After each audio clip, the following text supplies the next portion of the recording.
இந்த யுகத்தை கடந்த ஒரு தெய்வம், வரத்தை தரக்கூடிய ஒரு தெய்வம் அப்படின்னு பாத்துட்டீங்கன்னா அது முருகப்பெருமான் தான்.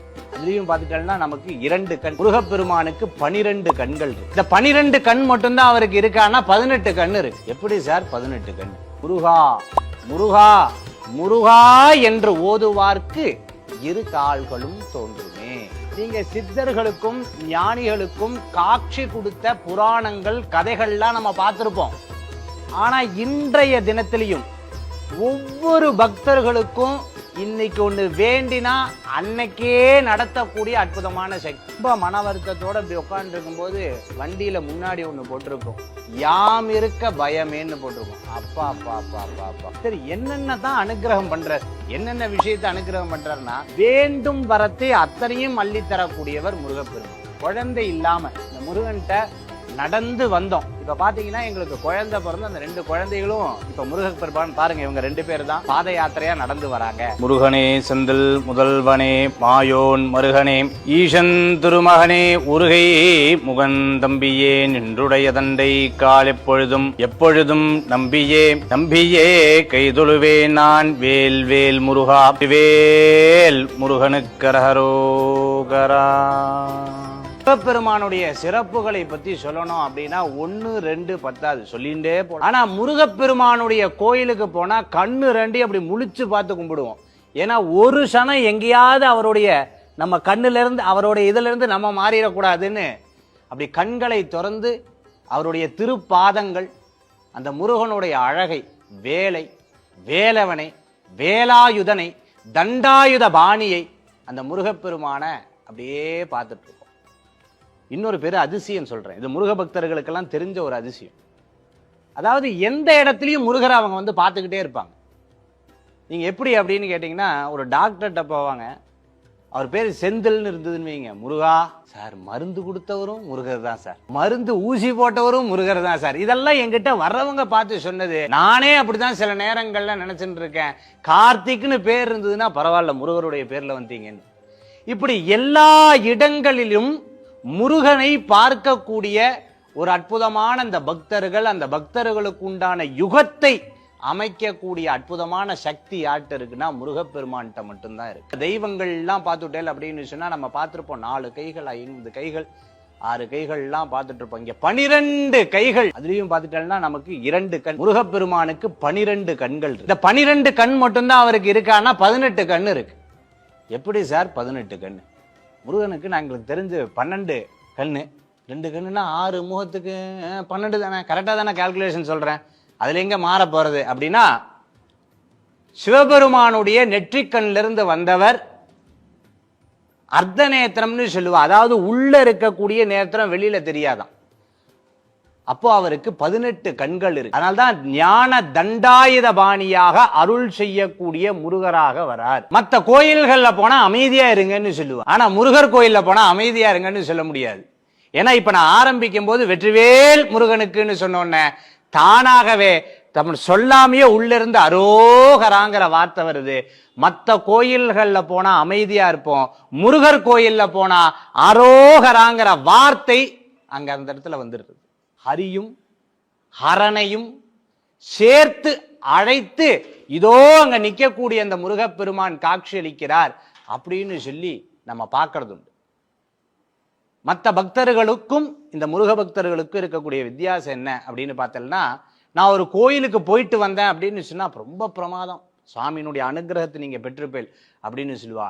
முருக பக்தர்கள்ட்ட போய் நான் பழனிக்கு போயிட்டு வந்த நேத்துன்னு சொன்னா டக்குன்னு அந்த பழனியோட நினைப்பு அவங்க கண்ணு முன்னாடி வந்து நின்றுவார். இது அந்த அளவுக்கு உடனே தீட்சண்யமாக அனுகிரகம் கொடுக்கக்கூடியவர். இது நான் சொன்னனா அப்படின்னு கேட்டா இல்ல. 5 முகம் தோன்றும் 6 முகம் தோன்றும் வெஞ்சமலரில் அஞ்சேல் எனவேல் தோன்றும் நெஞ்சில் ஒரு கால் நினைக்கில். நீங்க என்னைக்காவது ரொம்ப மனம் வாடும் பொழுது, மனம் ரொம்ப அப்படியே ரொம்ப லேசா இருக்கும்போது இந்த குழந்தை வந்து பக்கத்துல வந்து அம்மா அப்படின்னு சொல்லிட்டு நமக்கு ரொம்ப அப்படியே பேரானந்தம் அடைஞ்சிருவோம். ஏன்னா அந்த குழந்தை நம்மளுடைய கஷ்டத்தை புரிஞ்சு கொடுத்தே அப்படின்னு சொல்லிட்டு அந்த அம்மாவுக்கு அப்படியே கண்ணுல இருந்து தண்ணி வரும். ஏற்கனவே அழுதுன்னு இருப்பா, வருத்தத்தோடைய அழுத. இந்த இடத்துல பார்த்தீங்கன்னா ஆனந்த கண்ணீர் அந்த அம்மாவுக்கு வந்துடும். அதே போன்று வெஞ்ச மலரில் நான் ரொம்ப துக்கமா இருக்கேன், நான் ரொம்ப கஷ்டமா இருக்கேன், நான் ரொம்ப வருத்தமா இருக்கேன், நான் ரொம்ப மனசங்கடமா இருக்கேன்னு சொல்லும் பொழுது கவலையே படாத, அஞ்சேல் என வேல் தோன்றும். நான் இருக்கேன், நீ கவலைப்படாதன்னு யாராவது ஒருத்தர் ஒரு வார்த்தையை சொன்னா உங்களுக்கு 100 மடங்கு சக்தி வந்துடும். இன்னைக்கு உலகம் ஏங்கக்கூடியது அந்த வார்த்தைகளுக்கு தான். நான் இருக்கேன், நீ கவலைப்படாதன்னு யாராவது சொல்ல மாட்டாளா? மனைவி கணவர்கிட்ட எதிர்பார்க்கிறா, அம்மா அப்பாட்ட எதிர்பார்க்கிறார், அம்மா பையன்கிட்ட எதிர்பார்க்கிறார், அப்பா பையன்கிட்ட எதிர்பார்க்கிறார், பொண்ணுகிட்ட எதிர்பார்க்கிறாங்க. நான் இருக்கேன் கவலைப்படாதேன்னு யாராவது ஒரு வார்த்தை, காசு கொடுக்க வேண்டாம், சாப்பாடு கொடுக்க வேண்டாம், எதுவும் கொடுக்க வேண்டாம், ஆனா இந்த வார்த்தை போதும் அப்படின்னு எப்பவுமே எல்லாரும் இயங்குவோம். அது எல்லா மனிதருக்கும் இயல்பு. அத முருகப்பெருமான் சொல்றாரு, அஞ்சேல் என வேல் தோன்றும். கவலையே படாத என வேல் தோன்றும். நெஞ்சில் ஒரு கால் நினைக்கில், மனசுல ஒரே ஒரு தடவை நினைச்சா போதுமா, இரு கால்களும் தோன்றுமே. எப்படி?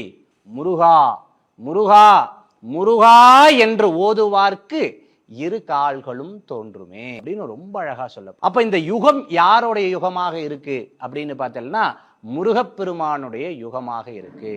வேல் கொண்டு வினை தீர்க்கும் அருள்பாலிக்கும் அற்புத சக்தி கொண்டவர் முருகப்பெருமான். அப்படி நிறைய சம்பவங்கள்ல நம்ம சொல்லிட்டே போலாம். இந்த 6 படை வீடுகளில் இருக்கக்கூடிய ரகசியம், ஏன் பக்தர்கள் மனதில் இருந்து கொண்டு அருளக்கூடிய ரகசியம் எல்லாம் முருகப்பெருமான்கிட்ட மட்டும்தான் இருந்துட்டு இருக்கு அப்படின்னு சொல்லலாம். இந்த முருகப்பெருமான் மட்டும் எப்படி அப்படின்னு கேட்டேன்னா, சிருஷ்டி ஸ்திதி சம்ஹார திரோபாவ அனுக்கிரகக்காரகர் அப்படின்னு சொல்லப்படுகிறது. அதாவது முருகப்பெருமானுடைய புராணங்கள் அப்படின்னு சொன்னா கந்த புராணம் இருக்கிற புராணத்திலேயே மிக பிரமாதமான பிரம்மாண்டமான புராணம் இந்த கந்த புராணம். 1.5 லட்சம் மந்திரம் கொண்ட அற்புதமான புராணம் அப்படின்னு சொல்லலாம்.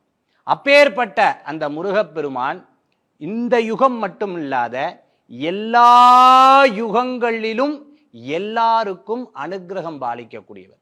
சரி, சிருஷ்டிங்கிறது பிரம்மாட்ட மட்டும்தானே இருக்கு, ஸ்திதிங்கிறது மகாவிஷ்ணுகிட்ட மட்டும்தானே இருக்கு, ஒடுக்குதல் அப்படிங்கிறது சிவபெருமான்கிட்ட மட்டும்தானே இருக்கு. இங்க எப்படி சிருஷ்டி ஸ்திதி சம்ஹாரம் திரோபாவ அனுகிரகம் எப்படி இந்த முருகருக்கு வந்தது அப்படின்னு பார்க்கும்பொழுது, ஒரு முறை பார்த்துட்டேன்னா பிரம்மா சிவபெருமான் பார்வதி தேவியார பார்க்க போற. பார்த்துட்டு முருகப்பெருமான் அங்க அழகா உட்கார்ந்துட்டு இருக்கார். பார்த்தும் பார்க்காம அப்படி போயிட்டு வந்துட்டார். அப்ப பிரம்மாட்ட கேட்கிறார், அந்த வேல் கொண்டு வீசி எங்க போறேல் அப்படின்னு. பார்வதியும் பரமேஸ்வரரும் பார்த்துட்டு வந்தேன், நான் தான் முன்னாடி உட்கார்ந்துட்டு இருக்கல, பார்க்கலையா அப்படின்னு சொன்னோன்னே இவர் பார்த்துட்டார். ஆனாலும் அவர் ஒரு வார்த்தையை சொன்னார், இல்ல நான் கவனிக்கல அப்படின்னாரு. உங்களுக்கு எத்தனை கண்ணுன்னு கேட்கிறார். பிரம்மாக்கு எத்தனை தலை? 4 தலை 8 கண்ணு இருக்கு. அப்போ இத்தனை தலை இருந்து இத்தனை கண்கள் இருந்தும் பார்க்கலையா அப்படின்னு கேட்கும்போது, இல்ல நான் கவனிக்கலன்னு பொய் சொல்றார். அப்போ முருகன் கேட்கிறார், உங்களுக்கு என்ன வேலை அப்படின்னு கேட்கும்போது அவர் சொல்றார், நான் பிரம்மா படைத்தலை கொண்டவன், நான் படைக்கும் வேலையே கொண்டவன், எதை அடிப்படையாக வைத்து படைக்கிறீங்க அப்படின்னு கேட்கிறார். இவருக்கு ஒரு அனுபவம் இருக்கு முருகப்பெருமானுக்கு. என்ன அப்படின்னு கேட்டோம்னா, சிவபெருமான் பார்வதி தேவியார்ட்ட இந்த உலகத்தை பத்தியும் படைத்தலை பத்தியும் காத்தலை பத்தியும் ஒடுக்குதலை பத்தியும் கேட்கும் பொழுது அவர் மடியில் உட்காந்து இருந்திருக்கார். அப்ப அத்தனை விஷயமும் அவருக்கு என்னது? அத்துப்படி. அப்போ அவர் கேட்கிறார், எதை அடிப்படையாக வைத்து படைக்கிறீங்க அப்படின்னு கேட்கும்பொழுது அவருக்கு தெரியல. வேதத்தின் அடிப்படையாக வைத்து படைக்கிறேன். வேதம் எது அடிப்படையாக இருக்கு அப்படின்னு கேட்கிறார். அங்கேயும் அவர் யோசிக்கிறார். ஒண்ணு சொல்லியிருக்கார், முருகா உன்னை அடிப்படையா வச்சுதான் படைக்கிறேன்னா விட்டுருப்பார். இல்ல, அதையும் சொல்லல. அப்போ அவர் சொல்றாரு, உனக்கு எது அடிப்படையானே தெரியல, ஆனா படைக்கிறீங்களா அப்படின்னு சொல்லிட்டு கைது பண்ணி உள்ள வச்சு விடுறாரு. அவருக்கு சிபாரிசா போய் மகாவிஷ்ணு கேட்கிறார், விடல. மகாவிஷ்ணு சிவபெருமான்கிட்ட சொல்றார், சிவபெருமான் கேட்கிறார், விடல. சரி, ஆக சிவபெருமான் மகாவிஷ்ணு படைத்தல் இல்லாம நாங்க எதுவும் பண்ண முடியாது, பேசாம நீயே எல்லாத்தையும் பார்த்துக்கோங்கிறார். அப்போ படைத்தல் காத்தல் ஒடுக்குதல் 3 விஷயத்தையும் யார் பண்றா? முருகப்பெருமான் பண்ண ஆரம்பிச்சுடுறார். இதுல எல்லாரும் சுபீட்சமா இருக்கா, எல்லாரும் அந்த காலத்துல பிறந்தவா அத்தனை பேரும் நன்னா இருக்க, எந்த கஷ்டமும் கிடையாது. இங்க என்னென்ன நடக்குது அப்படின்னு பார்த்துட்டேன்னா, பாம்பும் மயிலும் முருகப்பெருமான் காலில் இருக்கு பார்த்துட்டல, மயிலுக்கு பாம்புக்கு ஆகுமா? ஆகாது. ஆனா அந்த இடத்துல சௌக்கியமா உட்காந்துட்டு இருக்கும். அதே மாதிரி பசுவும் புலியும் ஒரே இடத்துல இருக்கும்.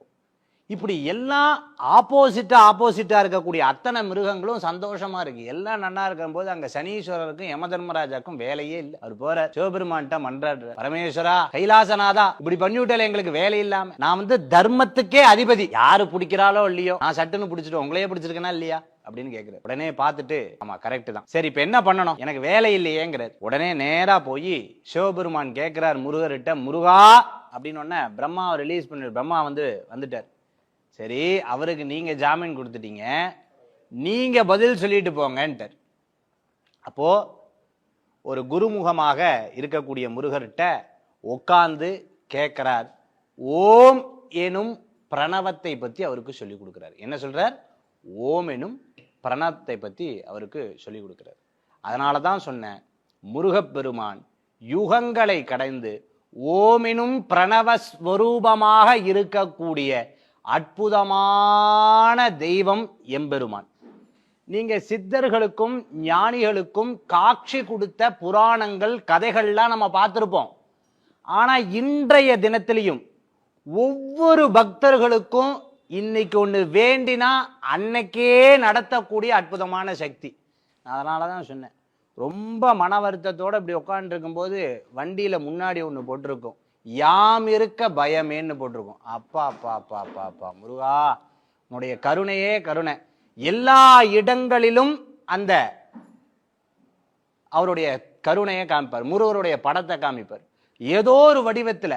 அதாவது சித்தர்களுக்கும் ஞானிகளுக்கும் ரிஷிகளுக்கும் அவர்கள் கனவுலையோ அல்லது அசரிதியிலையோ கண்டத இன்னைக்கு இருக்கக்கூடிய இந்த மாடர்னைஸ்ட் வேர்ல்ட்ல எல்லாத்துடைய மனதிலையும் இருந்து எல்லாத்துக்கும் அனுக்கிரகம் செய்யக்கூடிய அற்புதமான கடவுள் முருகப்பெருமான். அதுதான் அவர்கிட்ட நம்ம வேலையை ஒப்படைச்சிட்டோம்னா அவர் நம்ம வேலையை வேல் கொண்டு பார்த்துப்பார் அப்படின்னு பெரியவங்க நம்ம கிட்ட ரொம்ப அழகா சொல்றது உண்டு. அப்படி இருக்கிறத உலகமெங்கும் முருகர் கோயில்ல பார்த்துட்டேல் அப்படின்னு சொன்னா எல்லா பக்தர்களும் தைப்பூசம், பங்குனி உத்திரம், இந்த மாதிரி விசேஷ நாட்கள்ல அழகு குத்தி முருகரை வேண்டிக்கிறத நம்ம பார்ப்போம். சரி, என்னென்ன தான் அனுகிரகம் பண்றார், என்னென்ன விஷயத்தை அனுகிரகம் பண்றாருன்னா வேண்டும் வரத்தை அத்தனையும் அள்ளித்தரக்கூடியவர் முருகப்பெருமான். நான் ஒரு முறை இப்படி கார்ல போயின்னு இருக்கேன், அப்படி போகும்போது பழனிக்கு அப்படி பாத யாத்திரையா போயின்னு இருக்காங்க. அப்படி பாத யாத்திரையா போகும்போது அப்படி இறங்கி கேட்குறேன், என்ன பாத யாத்திரையா போகிறீர்கள், என்ன விஷயம் அப்படின்னு கேட்கும்போது அவங்க சொல்றாங்க, சார் நாங்கள் குழந்தை இல்லாம இந்த முருகன்கிட்ட நடந்து வந்தோம். இப்ப பாத்தீங்கன்னா எங்களுக்கு குழந்தை பிறந்து அந்த 2 குழந்தைகளும் இப்ப முருகப்பெருமான் பாருங்க, இவங்க 2 பேர் தான் பாத யாத்திரையா நடந்து வராங்க. யாரு பேரை வச்சிருக்கீங்க அப்படின்னு கேட்டா முருகப்பெருமானுடைய பேரை வச்சிருக்காங்க. அந்த குழந்தைகளும் பாத யாத்திரையாக நடந்து வர்றது. அப்போ எப்ப பிறந்த, சரி இந்த குழந்தை தான் எப்ப பிறந்தாருன்னா சஷ்டி திதியில பிறந்த, விசாக நட்சத்திரத்துல பிறந்த, கிருத்தியில பிறந்த. நீங்க முருகனை வேண்டி சஷ்டி விரதம் இருக்காங்க பாருங்க, அவங்க அத்தனை பேர்ட்டையும் நீங்க கேட்டு பாருங்க, குழந்தை கரெக்டா சஷ்டியில பிறந்திருக்காங்க.